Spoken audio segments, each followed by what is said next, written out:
నమస్కారం. మనం మొదటి భాగంలో శ్రీ వెంకటేశ్వర స్వామి యొక్క వైభవాన్ని మనం తెలుసుకుంటూనే ఉన్నాం. మధ్యలో ఒక చిన్న విరామం ఇచ్చాం. ఈ రోజున రెండవ భాగం.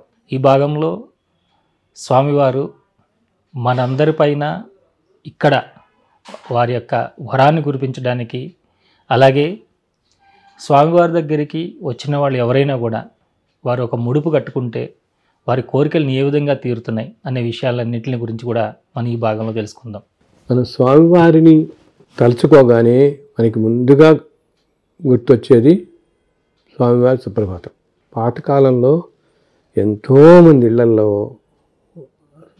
రోజు సుప్రభాతం ఉదయం తెల్లవారుజామునే వాళ్ళు పెట్టుకోవటం అలవాటుగా ఉండేది.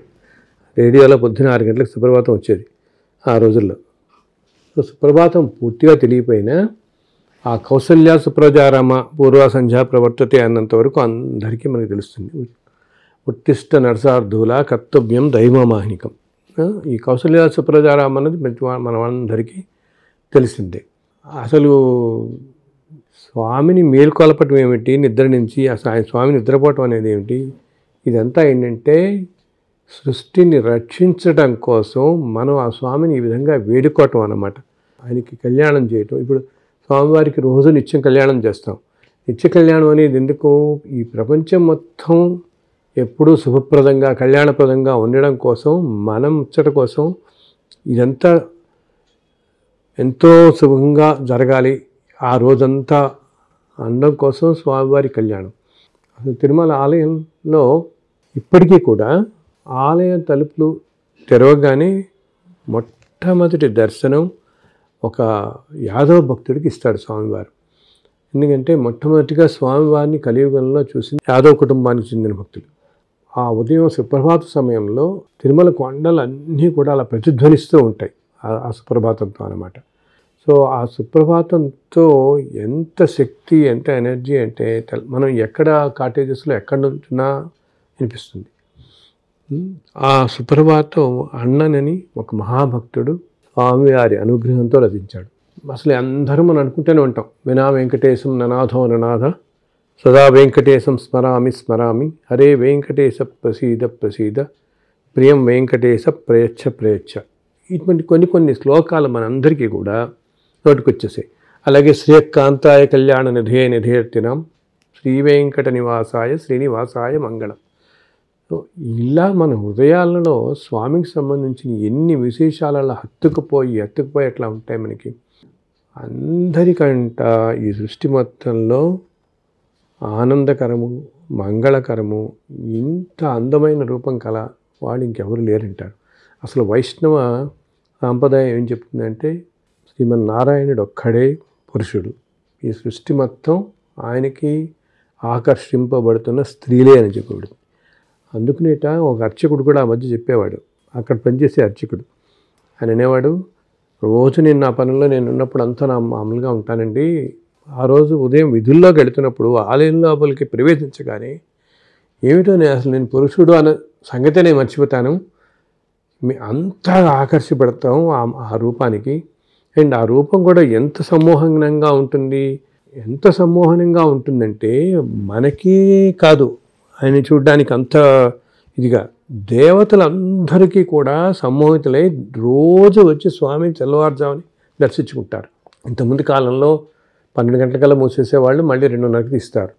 ఇప్పుడు ఏంటంటే రష్ ఎక్కువైపోయి కొంచెం ఒక్కో రోజు మరీ గంటన్నర కూడా స్వామికి మనం అసలు కాస్తన్నా సేద తీర్చుకోవడానికి టైం ఇవ్వట్లేదు. సో ఆ సమయంలో దేవతలు వచ్చి సేవిస్తారు. అందుకని చెప్పి ఒక బంగారు గిన్నెలో అక్కడ తీర్థం అది దేవతలు సేవించడం కోసం పెడతారు, తులసాకులు వేసి. సో ఉదయం అర్చకులు తలుపులు తీసినప్పుడు చూస్తే దాంట్లో దేవతలందరూ వచ్చి సేవించారు అన్న నిదర్శనంగా తీర్థం అంతా సగానికి తగ్గిపోయి ఉంటుంది ఆ బంగారు గిన్నెలో అనమాట. సో దేవతలు కూడా ఏంటి అంత సమ్మోహితులై స్వామిని చూడకుండా ఒక్కరోజు కూడా ఉండలేరు వాళ్ళు. తెల్లవారుజామున ఈ దేవతలు అందరూ వస్తారు కాబట్టి ఆ తెల్లవారుజాము సమయాల్లో తిరుమల ఇంకా తేజస్సు నింపుకుని ఉంటుంది. మనం ఉదయం వేళల్లో దర్శనానికి వెళ్ళినప్పుడు ఎలాగా గ్రహిస్తాం, దర్శనానికి ఆలయం బయటంతా పరిసరాలంతా కూడా ఇంతమంది దేవతలందరూ ఉదయ సమయంలో అక్కడే ఉండటం చేత అది మనకి ఎంతో దివ్య అనుభూతులు కలుగుతాయి అన్నమాట. ఇప్పటికీ కూడా సాధనా మార్గంలో ఉండేవాళ్ళు చాలామంది మీరు గమనించండి, 2 గంటలప్పుడు 3 గంటలప్పుడు ఆలయం బయట ఆ పుష్కరిణి దగ్గర అక్కడ కూర్చుని ధ్యానం చేసుకుంటూ కనిపిస్తారు మనకి. తెల్లవారుజాము 2:30-3 గంటలప్పుడు తిరుమల మాడవీధుల్లో కానీ, అసలు ఆ మాడవీధులు అనేవే ఎంత పవిత్రమైనవో అన్నమాట. ఎటువంటి పరిస్థితుల్లోనూ ఆ మాడవీధుల్లో మనం చెప్పులు వేసుకుని నడవకూడదు. ఎందుకు ఈ 4 మాడవీధుల్లో నిత్యం స్వామివారు తరతరాలుగా ఉభయ దేవేరులతో ఎన్నో సేవల్లో తిరుగుతుంటారు, విహరిస్తూ ఉంటారు, ఎన్నో రూపాల్లో. అండ్ ఎందరో దేవతలు నిత్యం తిరుగుతుంటారు. అండ్ ఇన్ని కోట్ల సంవత్సరాలుగా ఎందరో మహర్షులు సిద్ధులు స్వామిని అక్కడ దర్శించుకున్న వాళ్ళు. సో ఆ భూమి అంతా కూడా అంత పవిత్రమైందన్నమాట. ఆ 4 మాడవీధులు నిత్యం స్వామి విహరించే వీధులు కదా ఉభయ దేవేరులతో. సో అంత పవిత్రమైనవి.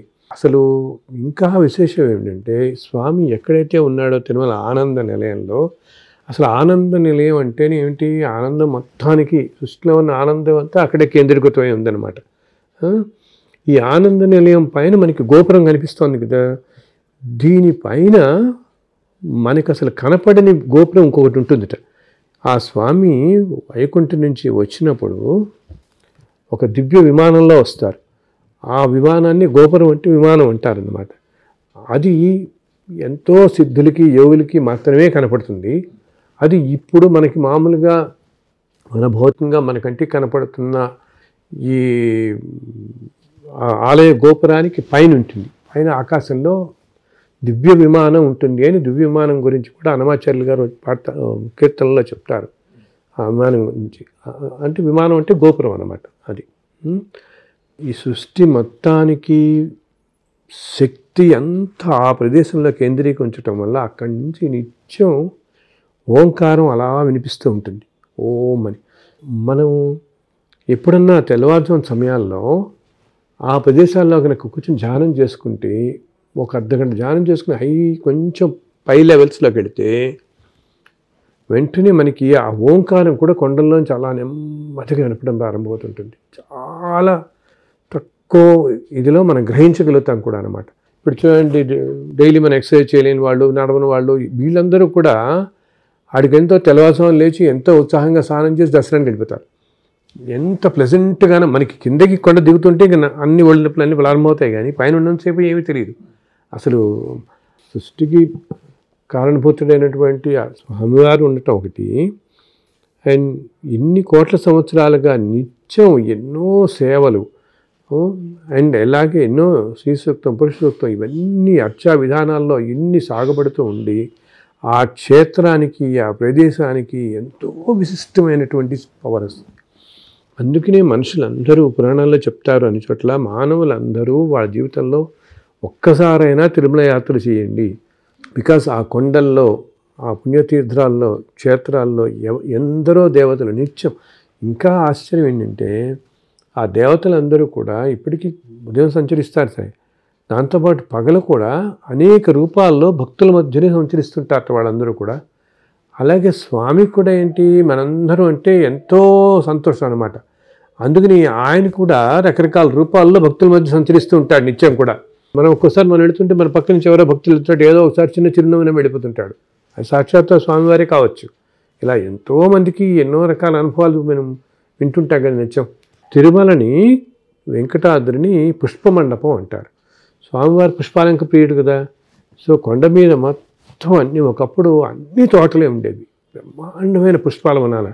వాటిల్లో స్వామివారు లక్ష్మీదేవితో రాత్రప్పుడు విహరిస్తూ ఉంటారన్నమాట. సో అంతటి పవిత్రమైన ప్రదేశం ఆ ప్రదేశం అనమాట. ఇప్పుడు ఏంటంటే ఆ వనాలు అవన్నీ ఇప్పుడు ఈ కాటేజెస్ అవన్నీ రాసి ఎన్నో తొలగించబడ్డాయి. ఇప్పుడు ఎస్పీటీ కాటేజెస్ అంటారు. అవంతా కూడా సురాపురం జమీందారు అక్కడ తోట కట్టించాడు. అందుకని సురాపురం తోట, ఆ ఏరియా పేరు సురాపురం తోట అంటారు. దాన్ని ఇప్పుడు ఎస్పీటీ కాటేజెస్ అయిపోయింది. ఇప్పుడు రామ్ బగీచా, అది కూడా అంతే కదా. అవి కూడా అక్కడంతా కూడా పెద్ద వనాలు ఉండేవి, తోటలు ఉండేవి. అక్కడితో దానికి ఆ ఏరియాకి అట్లా ఆళ్వార్ ట్యాంక్ కాటేజెస్ అంటారు. అక్కడ అనంత ఆళ్వార్ పెట్టిన పెద్ద ఉద్యానవనం ఉండేది. అనంత ఆళ్వార్ వనంలోనే వీళ్ళిద్దరూ విహరిస్తూ మనం ఒక కథ చెప్పుకుంటాం దాని గురించి విశేషంగా అనమాట. ఆయన ఆ తోటలను పెంచడానికి తానే ఇంకెవ్వరూ రాకూడదని చెప్పి తానే మట్టి తెచ్చి తీసుకొచ్చి తవ్వుతాడు కదా అంతా కూడా అక్కడ కొలంది. అలా ఎంతమంది ఎంత సేవించారు. స్వామికి ప్రతి శుక్రవారం రోజు అభిషేకం చేస్తారు. సో ముందు రోజు స్వామివారికి నామాన్ని చాలా తగ్గిస్తారన్నమాట, సడలిస్తారు అంటాం మనం వాళ్ళు ఆలయ సాంప్రదాయంలో. అందుకనే మనం గురువారం దర్శనానికి వెళ్ళినప్పుడు స్వామి సన్నటి నామంతో చాలా తక్కువ ఆభరణాలతో కనిపిస్తాడు. స్వామి దేహాన్ని కూడా మనం చూడగలుగుతాం. ఎందుకంటే ఆయన తర్వాత రోజు అభిషేకానికి ఇంకా సన్నిద్ధం అవుతాడనమాట ఆయన. అండ్ స్వామి అభిషేకం ఆయనకి ఎంతో ప్రీతికరం. అభిషేకం అంటే అసలు అర్చకులు చెప్తారు, అభిషేకం సమయంలో స్వామికి గోరువెచ్చటి నీటితో స్నానం చేయిస్తున్నప్పుడు చిన్న పిల్లవాళ్ళలాగా ఉంటాడు అనిపిస్తారట వాళ్ళకి, అలాగే కనిపిస్తారట వాళ్ళకి. ఒక్కోసారి నోట్లోంచి నీళ్ళు బయటికి చిన్న చిన్న పిల్లలు ఆడుతూ ఉంటారు స్నానం చేసినప్పుడు. అలాగా ఎన్నెన్నో విచిత్ర రీతుల్లో ఎంత ఆనందమో పొందుతామండి అభిషేకం అప్పుడు అంటారు. ఎంతో సుగంధ ద్రవ్యాలతో అభిషేకం చేస్తారు. ఆ అభిషేకం తీర్థాన్ని ఆయన చేతుల మీదుగా కాదు, తీర్థాన్ని వాళ్ళు పట్టి దాన్ని మనకి చిన్న చిన్న బాటిల్స్లో నింపి మనకి ప్రసాదంగా మనం తీసుకుంటాం, అభిషేక తీర్థంగా తీసుకుంటాము. అలాగే స్వామి నామాన్ని సడలించినప్పుడు అది ఆ పచ్చకర్పూరంతో పెడతారు. ఆ పచ్చకర్పూరం అంతా జారి ఆయన పాదాల మీద పడుతుంది. అది పెడితే దాన్ని వాళ్ళు చిన్న చిన్న ప్యాకెట్లో తీసి దాన్ని ఆలయ సాంప్రదాయంలో వాళ్ళు శ్రీపాద రేణువు అంటారు. స్వామివారి పాదాల మీద అది నీటిలో కలుపుకొని తీసుకుని తీర్థంగా మనం తీసుకోవచ్చు. అసలు తిరునామం అనేది ఏంటంటే మనుషులందరికీ కూడా సత్వగుణ ప్రధానులై ఉండాలి అని స్వామి తిరునామాన్ని సూచిస్తుంది. ఏ మనిషి అయినా మనం ఎప్పుడు మనందరం కూడా ఏదైనా కష్టం వచ్చినా ఆపద వచ్చినా స్వామిని ఒక్కసారి తలుచుకోగానే మనకి నామమే కనిపిస్తుంది. ముందుగా మనకు వెంకటేశ్వర స్వామి అనగానే మనకి ఆ నామం కనిపిస్తుంది. శంఖచక్రాల తర్వాత ముందు నామం దృష్టిలో పడిపోతుంది మనకి ముందు. ఈ విశ్వం మొత్తానికి ఒక రక్షాకవచంలా ఉంటుంది ఆ నామం. దాన్ని అభిషేకం అయిన తర్వాత స్వామికి 16 తులాల పచ్చకర్పూరంతో నామాన్ని మొట్టమొదటిసారిగా భగవద్ రామానుజాచార్యులు వారు స్వామికి నామాన్ని అలంకరించారు. అది చాలా విశిష్టంగా ఉంటుంది. బ్రహ్మోత్సవాలలో వచ్చే ముందు శుక్రవారము, మధ్యలో శుక్రవారము, బ్రహ్మోత్సవాలు జరుగుతున్నప్పుడు వచ్చే శుక్రవారం రోజు, బ్రహ్మోత్సవాలు అయిన తర్వాత శుక్రవారంను ఈ 3 వారాలు మాత్రం వాళ్ళు 32 తులాలు దీనికంటే డబుల్ వాడతారు నామానికి అన్నమాట. సో దాన్ని వాళ్ళు ఆలయ సాంప్రదాయంలో ఆ 3 శుక్రవారాలని రెట్టవారాలు అంటారు. రెట్టింపు వారాలని వాడతారన్నమాట. అయితే ఒకటి అందరూ చాలామంది చెప్తారు 1940, 30 ముందు నామం ఇంతగా ఉండేది కాదు, కొంచెం తక్కువగా ఉండేది అంటే. మనం పాత రోజుల్లో కనుక వాటిల్లో చూస్తే పెయింటింగ్స్ వాటిల్లో నామం కొంచెం సన్నదిగా కనపడుతుంది. తిరునామం యొక్క ప్రసిద్ధి విశిష్టత ఎంత అంటే మనస్సుకిట ఎటువంటి అశాంతి ఎప్పుడు కలిగినా ఒక్కసారి మనం ఆయన నామాన్ని మనసులో తెలుసుకుంటే ఆ క్షణంలో పక్కకి వెళ్ళిపోతుంది. అశాంతి అంతా మనకి మనసులోకి వెళ్ళిపోతుంది. స్వామివారి పాదాలు, స్వామివారి నామం రెండూ ఎంతో విశిష్టమైనవి. అసలు స్వామిని దర్శించుకోవటంలోనే ముందు మనం పాదాల నుంచి దర్శించుకోవడం మొదలుపెట్టాలి. హనుమాచార్యులు వారు అంటారు బ్రహ్మ కడిగిన పాదం అని.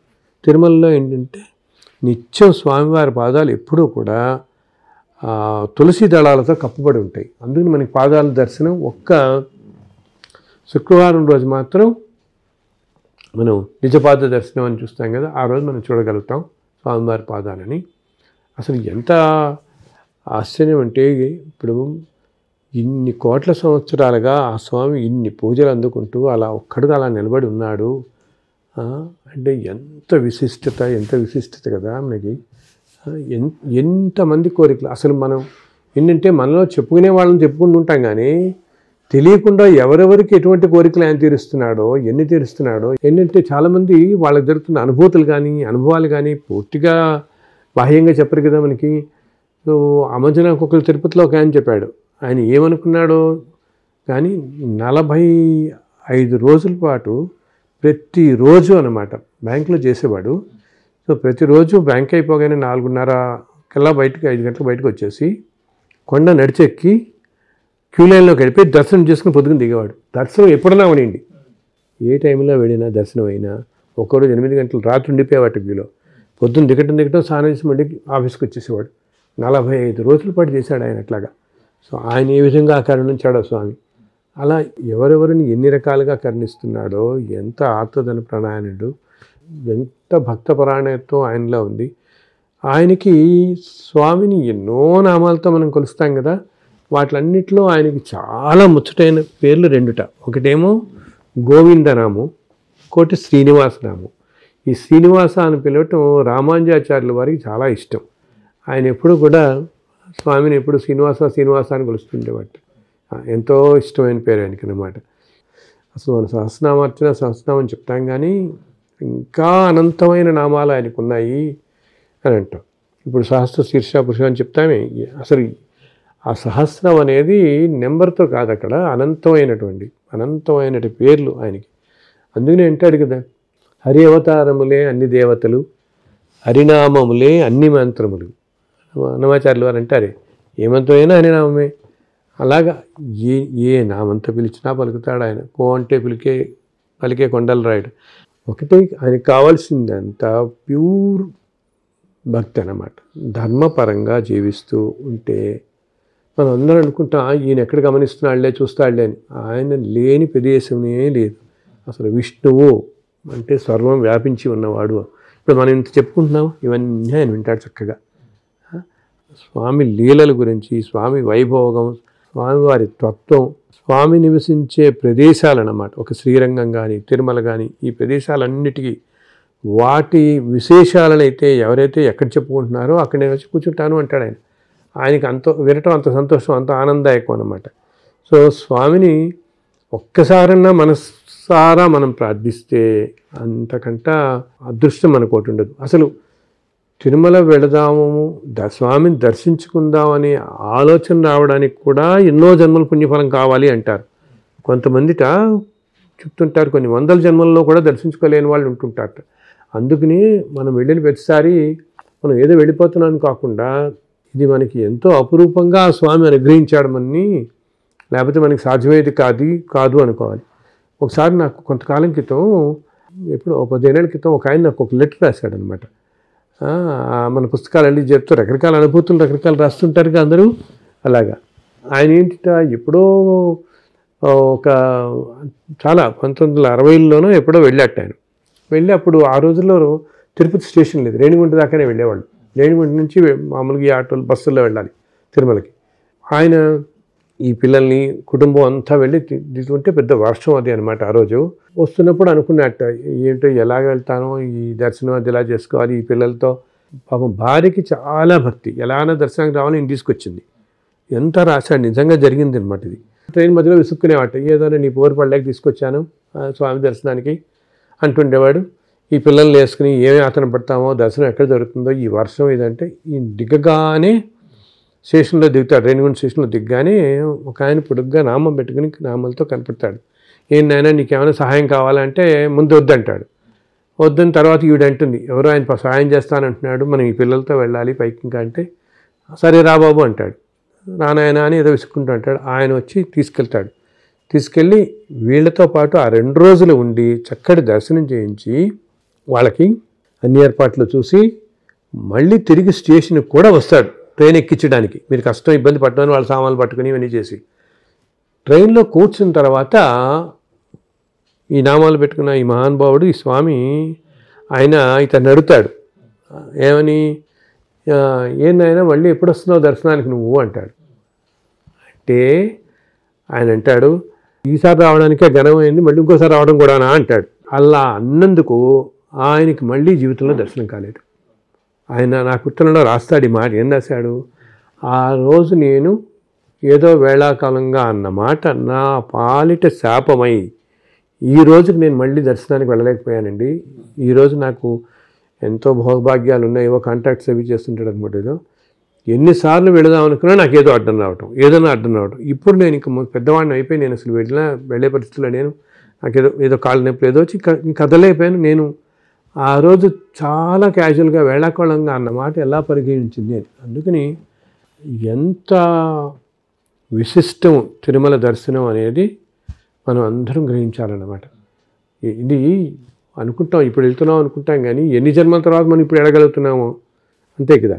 ఇప్పుడు వచ్చే జన్మలో మనం ఇక్కడే పుట్టాలని ఉంది, ఏ ఆఫ్రికాలోనో ఏ అమెరికా ఎక్కడ ఏ దేశాల్లో ఏ జాతుల్లో ఏ మతాల్లోనో పుట్టచ్చు. అప్పుడు మన విశ్వాసాలే వేరుగా ఉంటాయి. అప్పుడు ఈ స్వామి దర్శనానికి వద్దామని వాళ్ళ తలంపు కూడా ఉండకపోవచ్చు కదా, రకరకాలు. అందుకని ఆయన్ని సేవించడానికి ప్రతి మానవుడు ప్రయత్నించాలి. జీవితంలో ఒక్కసారైనా తిరుమల కొండ అన్నిట్లో నడిచెక్కటం అనేది ఇంకా విశిష్టత. కొండ నడిచెక్కితే ప్రతి అడుగు మనం నడిచెక్కుతుంటే, ఇందాక చెప్పాను కదా, అసలు ఏంటిట, దేవతలు కూడా నిత్యం మానవ రూపాల్లో కొండ నడిచెక్కుతుంటారు. వాళ్ళు అనుకుంటారట, ఈ మానవులు ఎంత అదృష్టవంతులు, ఈ కొండ చక్కగా నడిచెక్కుతున్నారు, వాళ్ళు ఎంత పుణ్యాత్ములు, మనకు అది లేదే మన శరీరాలు అని చెప్పి మానవ శరీరం ధరించి నడిచెక్కుతుంటారు. అందుకే మనం ఒక్కోసారి చూడండి, మనం కొండ నడిచెక్కుతున్నప్పుడు మనం కూర్చుంటామా, పక్కన ఎవరో కూర్చున్న వాళ్ళు ఏదో ఒక విశిష్టంగా చెప్పటం, అలా గబుక్కుని మళ్ళీ క్షణంలో మాయమైపోవటం, మనం ఏదో ఎక్కడి నుంచో వచ్చిన భక్తుడు ఏదో అనుకుంటాం, ఆ క్షణంలో మాయమైపోతుంటాడు. మళ్ళీ మనకి ఎక్కడ లేని శక్తి వస్తుంది, మనం ఎక్కడం ప్రారంభిస్తాం. సో ఇది బహుశా ఏ దేవతా రూపంలో వచ్చిన వాళ్ళు అనమాట మనకి. అప్పుడు ఇందాక చెప్పినట్టుగా తిరుమల యాత్ర సంకల్పించటం చేయటం అనేది కూడా ఎన్నో జన్మల పుణ్యఫలం వల్ల కానీ కాదు. కానీ ఆ యాత్ర మనం అందరం అనుకుంటాం వెళ్తాం వస్తామని, కానీ యాత్ర సఫలీకృతం అవ్వాలంటే కూడా దానికి మన మనస్సుని ప్రశాంతంగా ఉంచుకోవటం ఒకటి. అండ్ ప్రతి క్షేత్రానికి ఒక క్షేత్రపాలకుడు ఉంటాడనమాట. ఆ క్షేత్రపాలకుడి అనుమతి లేకపోతే మనం ఆ క్షేత్రంలోకి అడుగు పెట్టలేకపోతాం. ఆ క్షేత్రంలో దేవత మనల్ని అనుగ్రహించినా ఈ క్షేత్రపాలకుడి అనుమతి కూడా ఉండాలి. తిరుమల క్షేత్రానికి క్షేత్రపాలకుడు పరమేశ్వరుడు. సో పరమేశ్వరుడు అనుగ్రహం లేకపోతే మన ఆ క్షేత్రంలోకి ఎంటర్ కాలేం.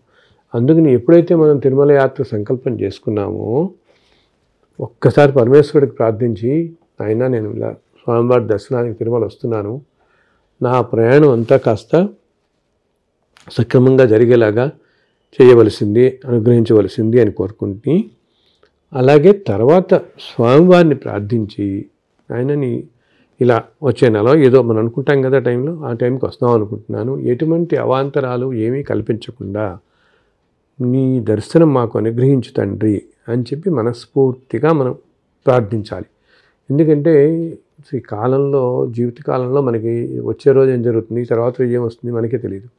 అందుకని మనం 2 నెలల ముందు 3 నెలల ముందు మనం ప్లాన్ చేసుకున్నప్పుడు ఆ క్షణానికి అప్పటికి ఏం వీలు కుదురుతుందో కుదరదో ఏదో తెలియపోవచ్చు. అందుకని స్వామిని తప్పకుండా తిరుమల యాత్ర చేసేటప్పుడు స్వామిని తప్పకుండా నాయన ఇది అనుగ్రహించి మమ్మల్ని అనుకుంటే తప్పకుండా ఆయన చక్కగా అనుగ్రహించి మన యాత్ర అంతా శుభప్రదంగా అవుతుంది. అయితే ఏదైనా క్షేత్రం యాత్ర కనుక పూర్తి సఫలీకృతం అయ్యి మనం పూర్తి ఫలాన్ని మనం పొందాలి అంటే కొన్ని విధులు పాటించాలి. వెళ్ళే ముందు మనం అనుకుంటాం, 2 నెలల ముందు అనుకోండి, రోజు కూడా మనస్సులో ఒక్కసారి ఆయనకి నమస్కారం పెట్టుకోండి. గోవింద శ్రీనివాస ఇలా వస్తున్నాం మేము, మమ్మల్ని అనుగ్రహించండి అని ఒక్క నమస్కారం పెట్టుకోండి చాలు. ఉన్న చోట నుంచే ఉన్న చోట నుంచి ఎక్కడి నుంచి నమస్కారం పెట్టినా ఆయనకి చేరుతుంది. నమస్కరించండి, అప్పుడు మీ యాత్ర చక్కగా జరుగుతుంది. తిరుమల కొండపై ఉన్నప్పుడు కూడా ఎప్పుడూ ఉన్నంతసేపు మీకు తోచింది ఏదో గోవిందనామో లేకపోతే ఓం నమో వెంకటేశాయనో ఏదో ఒకటి వీలున్నంతసార్లు తలుచుకుంటూ ఉండండి. వీలున్నంత వరకు స్నానం చేసి శుభ్రంగా వెళ్ళడానికి ప్రయత్నించండి. అది చాలా ముఖ్యం అన్నమాట, చాలా శ్రేష్టం కూడా. ఇంకొకటి ఇందా చెప్పినట్టుగా కొండ మీద ఉన్నంత కాలంలో మీకు తెలిసిన స్వామివారికి సంబంధించిన మీకు తెలిసిన ఏ స్తోత్రమైనా ఏదైనా కూడా ఆలయం బయట కానీ లేకపోతే ఏదైనా చెట్ల దగ్గర కానీ లేకపోతే పుష్కరం దగ్గర కానీ లేకపోతే ఆలయం ఎదురకుండా మీకు అక్కడ కొబ్బరికాయలు కొట్టే ఇది ఉంటుంది, అక్కడ ఆ మెట్ల మీద కన్నా కూర్చుని చదువుకోండి.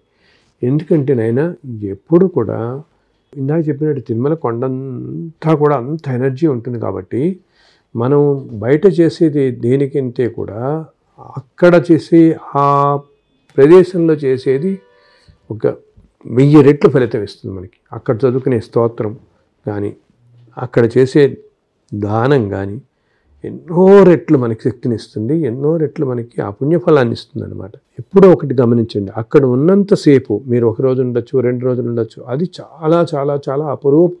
ప్రతి క్షణం మనకు అపురూపమైందనమాట. ఒక్కసారి మనం వచ్చామంటే మళ్ళీ మన దైనందిన జీవితాల్లో పడిపోతాం. మళ్ళీ ఆ స్వామిని ఎప్పుడు గ్రహిస్తామో, ఎప్పుడు గుర్తుంచుకుంటామో, ఎప్పుడు సృష్టిస్తామో తెలియదు.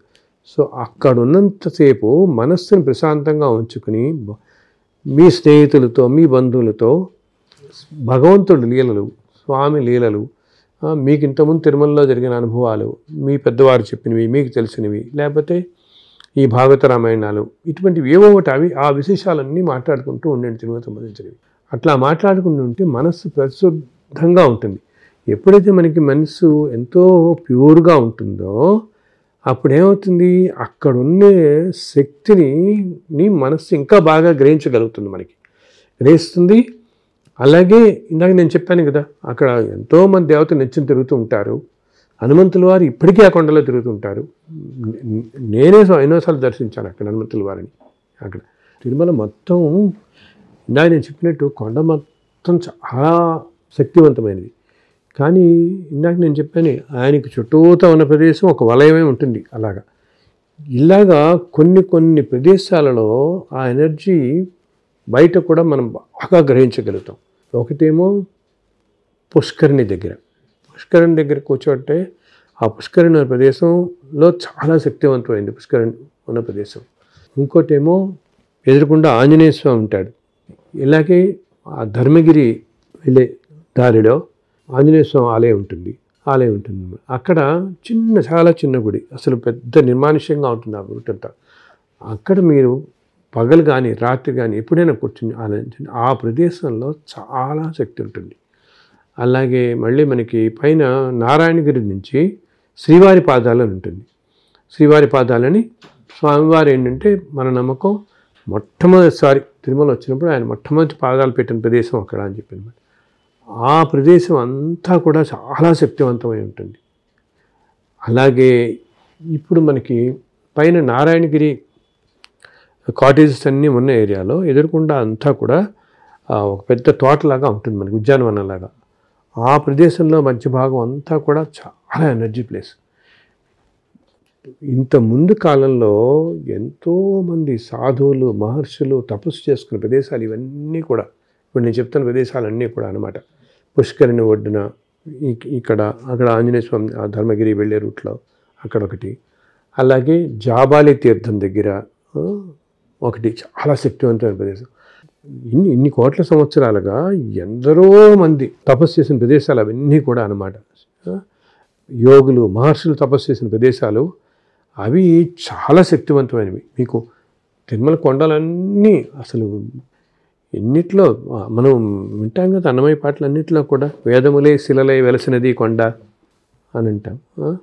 అంత దివ్య ప్రదేశంలో ఈ ప్రదేశాలన్నీ మీరు వింటున్న వాళ్ళందరూ గుర్తుంచుకుని ఈసారి వెళ్ళినప్పుడు తెల్లవారుజామున ముఖ్యంగా బ్రహ్మముహూర్తం వేళల్లో కానీ, లేదా 2-2:30 నుంచి 4:30-5 గంటలు ఈ సమయంలో పుష్కరిణి సమీపంలో మీరు కూర్చుంటే, ప్రశాంతంగా ధ్యానం చేసుకుంటే మీకు అసలు ఆ ఓంకారం అలా కనిపిస్తుంది.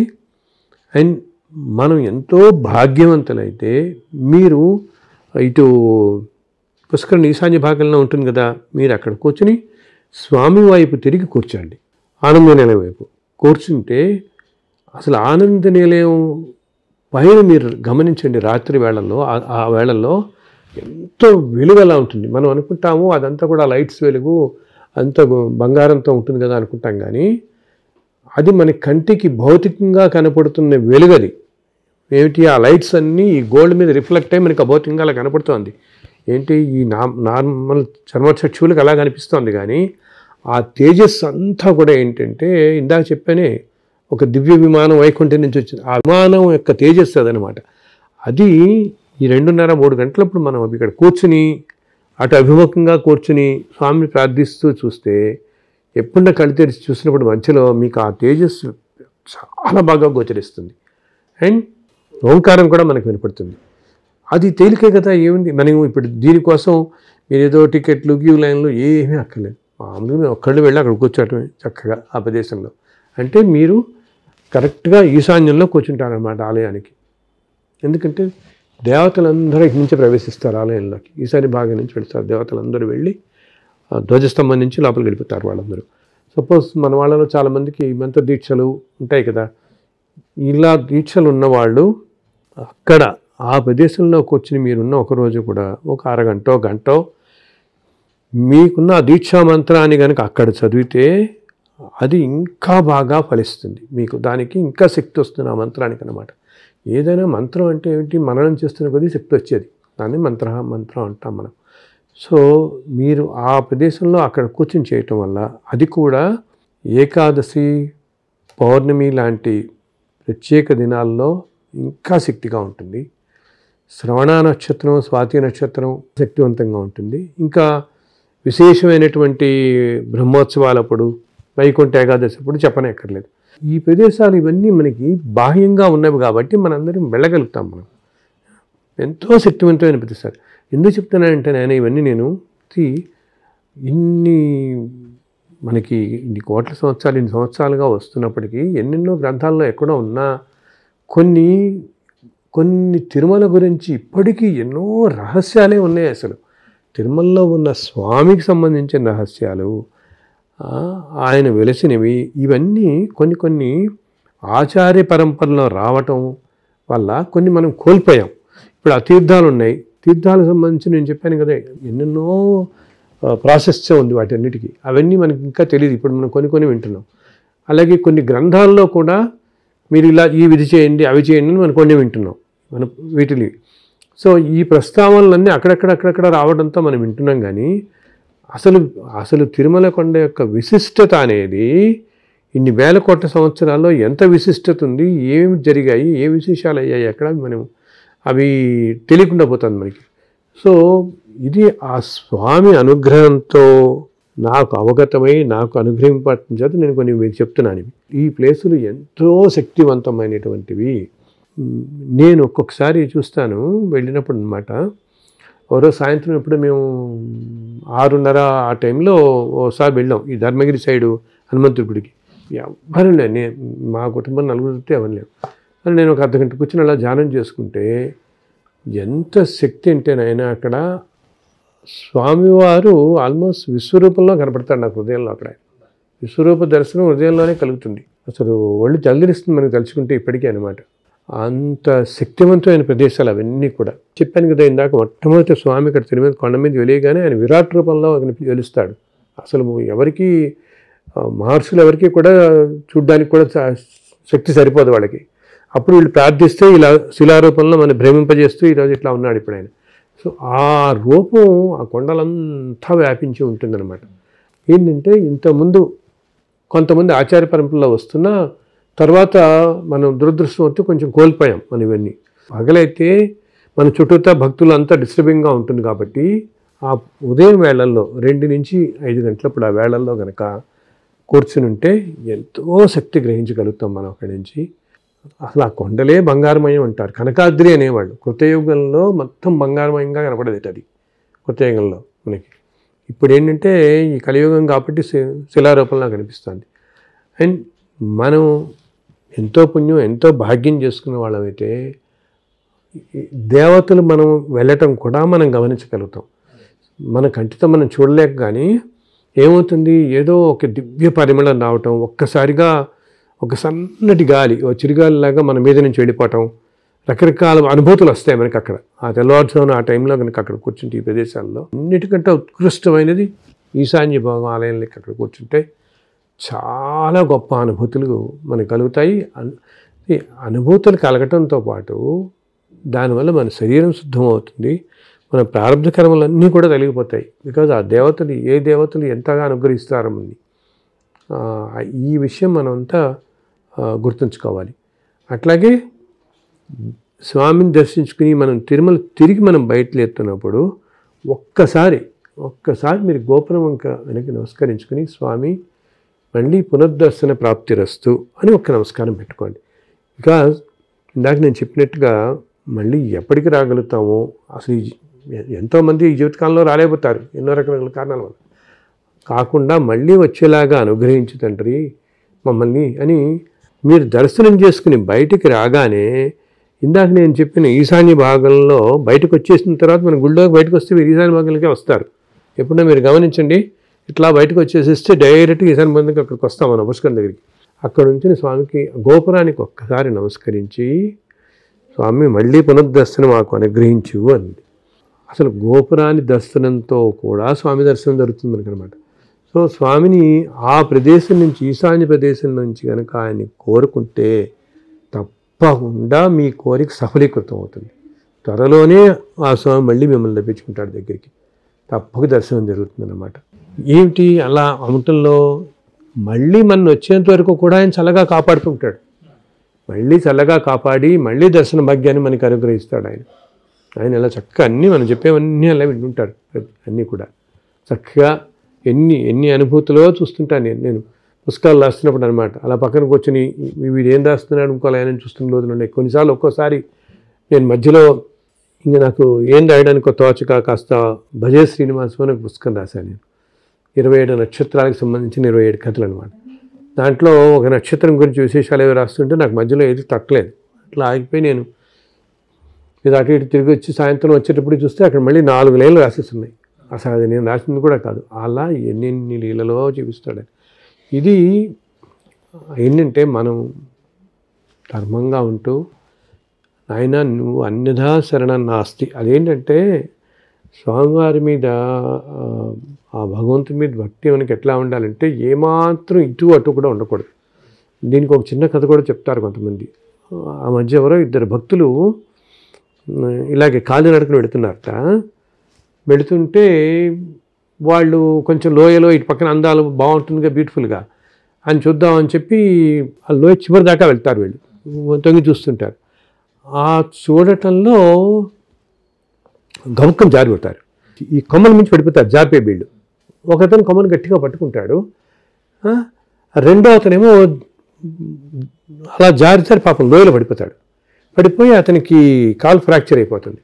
2 కాళ్ళు ఫ్రాక్చర్ అవుతాయి ఏదో, అతనికి 2 కాళ్ళు మోకాళ్ళు ఒక్కాలో ఏదో మొత్తం ఫ్రాక్చర్ అవుతుంది కాలు అనమాట. సరే తర్వాత వాళ్ళు ఈ తీసుకొస్తారు, వాళ్ళని పైకి వస్తారు. ఈ మిగతా వాళ్ళందరూ దిగి వాళ్ళని తీసుకొచ్చిన తర్వాత ఈ భక్తుడికి ఏమాత్రం ఈ చెట్టు కొమ్మలు పట్టుకుని వేలాడుతూ ఆగిపోయాడు లక్కీగా. ఆ రెండో అతను అన్నాడు.